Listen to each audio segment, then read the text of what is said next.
Everyone, welcome back to my channel. आज हम सीखेंगे पॉप स्लीव का पैटर्न, फैब्रिक कटिंग और स्टिचिंग। तो आइए स्टार्ट करते हैं। पैटर्न के लिए पेपर ले लेते हैं और इसको फोल्ड करके स्केल से ऐसे सीधा लाइन ड्रॉ कर लेते हैं ताकि हमारी जो पैटर्न है वो सीधा बने। सीधा मार्किंग करने से आपको पैटर्न ड्राफ्टिंग भी क्लियर दिखेगा और इजीली समझ में आएगा। अब हम हाफ इंच की एक्स्ट्रा मार्किंग करेंगे और इसको भी सीधा लाइन ड्रॉ कर देंगे। अब हम हमारी स्लीव्स पैटर्न ले लेते हैं इस तरह से। ये हमारी 6 इंच की लंबी स्लीव्स है और इसको भी मार्क करके निशान लगा लेते हैं इस तरह से। जितनी हमको लेंथ लेनी है आप अपने अकॉर्डिंग भी रख सकते हैं, आपको जितनी लंबी छोटी स्लीव्स लेनी है तो इस तरह से। और हाफ इंच की हमने दोनों ही साइडें एक्स्ट्रा मार्किंग की हुई है इस तरह से। अब हम 4 इंच पे एक निशान लगाएंगे और इसी तरह से नीचे भी निशान लगा लेंगे। ये हमारा पफ क्रिएशन के लिए होगा। ये आप अपने अकॉर्डिंग भी कम ज़्यादा रख सकते हैं और फैब्रिक के अकॉर्डिंग भी रख सकते हैं।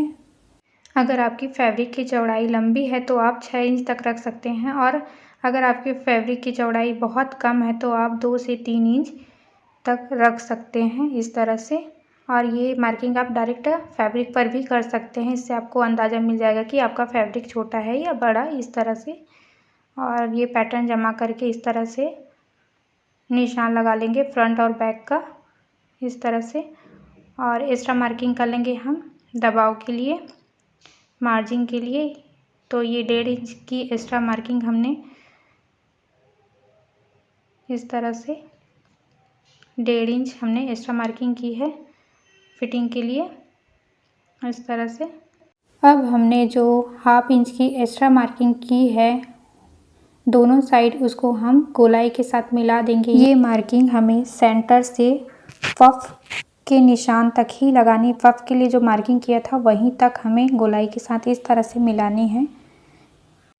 हाफ इंच एक्स्ट्रा लेने से हमारा जो स्लीव्स है वो सिलाई के बाद सेंटर से उठा हुआ खींचा हुआ नज़र नहीं आएगा, इसलिए यहाँ पे हमको हाफ इंच एक्स्ट्रा लेनी रहती है इस तरह से। तो ये क्या है, बराबर बैठेगा आपका जो स्लीव्स है वो। इसकी मार्किंग आप डायरेक्ट फैब्रिक पर भी कर सकते हैं, लेकिन मेरा सजेशन यही है कि आप पैटर्न पहले ड्राफ्ट कीजिए उसके बाद ही कटिंग कीजिए। इससे आपको फैब्रिक कटिंग में आसानी होगी। कई बार हमारे पीसेस में से फैब्रिक बहुत छोटा ही पीस बचा हुआ रहता है और कई बार फैब्रिक बहुत छोटा, बड़ा और तिरछा भी होता है, तो हमें सिंगल स्लीव्स भी निकालनी पड़ती है। तो इसलिए हमें हमेशा पैटर्न ही रख करके कटिंग करनी चाहिए ताकि हम छोटे छोटे फैब्रिक पर आसानी से कटिंग कर पाएँ। अब हम नॉच लगा लेंगे इस तरह से सेंटर पे जहाँ पे हमने मार्किंग की है वहाँ तक, ताकि हमें मार्किंग के टाइम समझ में आए कि हमें कहाँ से कहाँ तक पफ का क्रिएशन करना है इस तरह से। अब हम फ्रंट आर्म होल की कटिंग कर लेते हैं इस तरह से। इसको थोड़ी गहरी कर लेते हैं। सामने का आर्म होल जो है गहरा रहता है, तो ये हम इसकी कटिंग कर लेंगे इस तरह से। अब हम पैटर्न फैब्रिक पर रखेंगे इस तरह से जमा करके। ये 2 फोल्ड फैब्रिक है और ये लाइनिंग का फैब्रिक है, अस्तर का कपड़ा है। तो हम पहले लाइनिंग के फैब्रिक पे पैटर्न जमा लेते हैं इस तरह से और इसको पिन अप कर लेंगे ताकि हमारा फैब्रिक जो है खिसके ना और छोटा बड़ा कटे ना, एक बराबर कटे। इस तरह से पिन अप कर लेने से हमारा काम आसान हो जाता है। तो ये हम पिन अप कर लिए। अब हम मार्किंग चॉक से मार्किंग करेंगे इस तरह से। हमें कहीं भी एक्स्ट्रा मार्किंग नहीं करनी है क्योंकि हमने सारा कैलकुलेशन जो है अपने पैटर्न पे ही कर लिया है, तो हमें कहीं भी एक्स्ट्रा मार्किंग करने की ज़रूरत नहीं है। तो हम सेम मार्क करेंगे जो भी हमारा पैटर्न है, इसी तरह से सेम मार्क करके हम जमा लेंगे इस तरह से।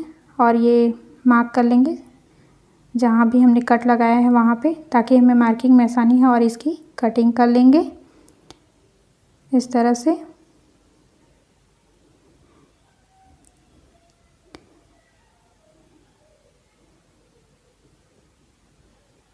इस तरह से अब हम पिन रिमूव कर लेंगे और निशान लगा देंगे उल्टे भाग का दोनों ही साइड, ताकि हमें कन्फ्यूज़न ना हो।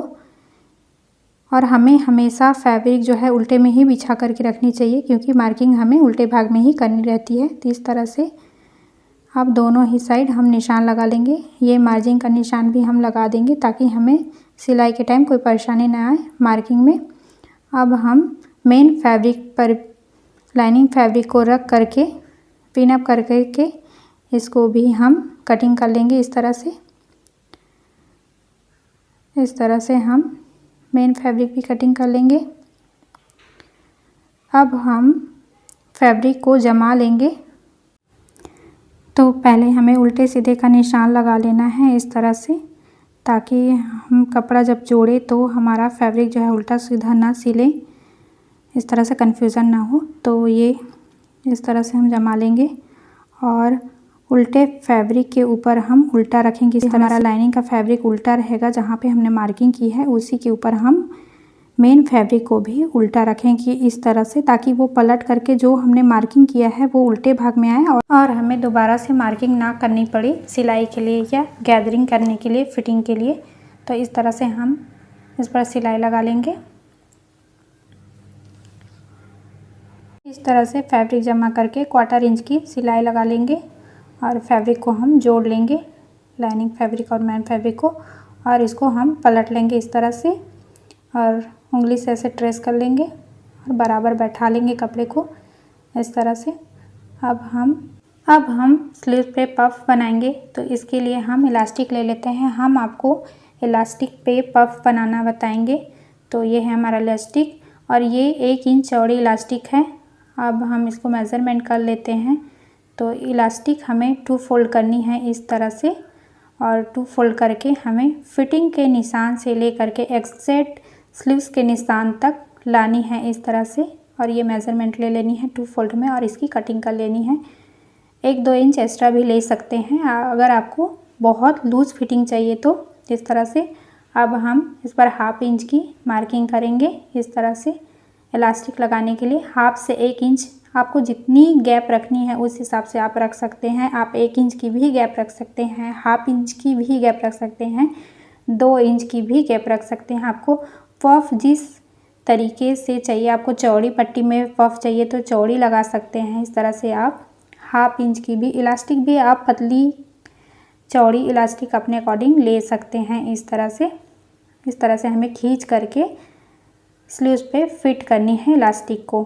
तो ये हमने जहाँ 1/2 इंच का निशान लगाया है उस पर हम इलास्टिक रखेंगे इस तरह से और थोड़ा खिंचाव देते हुए फैब्रिक पर दबा करके हम इलास्टिक को स्टिच कर लेंगे इस तरह से। थोड़ा खींचते हुए इस तरह से थोड़ा थोड़ा खिंचाव देंगे और बराबर बैठाते हुए हम इलास्टिक को एंड तक स्टिच कर लेंगे इस तरह से। लास्ट तक हम इसको लेकर के आएंगे इस तरह से। अगर आपको इलास्टिक नहीं लगानी है तब भी आप प्लीट्स दे करके इसी पैटर्न, इसी स्लीव्स पे आप पफ स्लीव बना सकते हैं। तो एक मेथड से ही आप 2 तरीके से पफ स्लीव डिज़ाइन कर सकते हैं। आपको पैटर्न चेंज करने की ज़रूरत नहीं है। बस आपको प्लीट्स वाले पफ स्लीव में जहाँ से मार्किंग किया गया है वहीं तक ही प्लीट्स उठाने हैं और वहीं तक ही लेकर के आने हैं, लास्ट तक नहीं लेकर के आने हैं। और आप अगर इलास्टिक लगा रहे हैं तो आपको शुरू से एंड तक इस तरह से लगानी है। तो इस तरह से पैटर्न सेम रहेगा, बस सिलने का तरीका चेंज हो जाएगा। अब हम सेंटर के पफ के लिए सिलाई लगाएंगे। तो जहाँ तक हमने मार्क किया है उससे 1 इंच आगे से हम सिलाई लेकर के आएंगे और 1 इंच बाद तक के सिलाई रोकेंगे इस तरह से। अब हम धागे को जो है खींच करके पफ को बैठा लेंगे इस तरह से खींच लेंगे।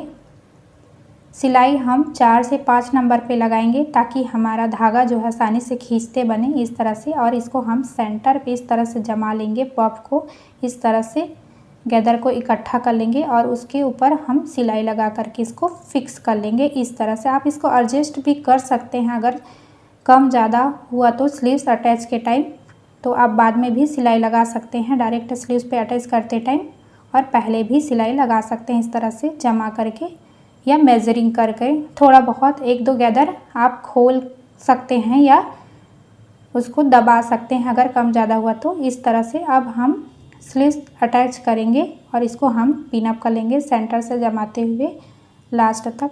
इस तरह से सीधे के ऊपर उल्टा रख करके इस तरह से हम स्लीव्स को अब हम स्लीव्स अटैच करेंगे।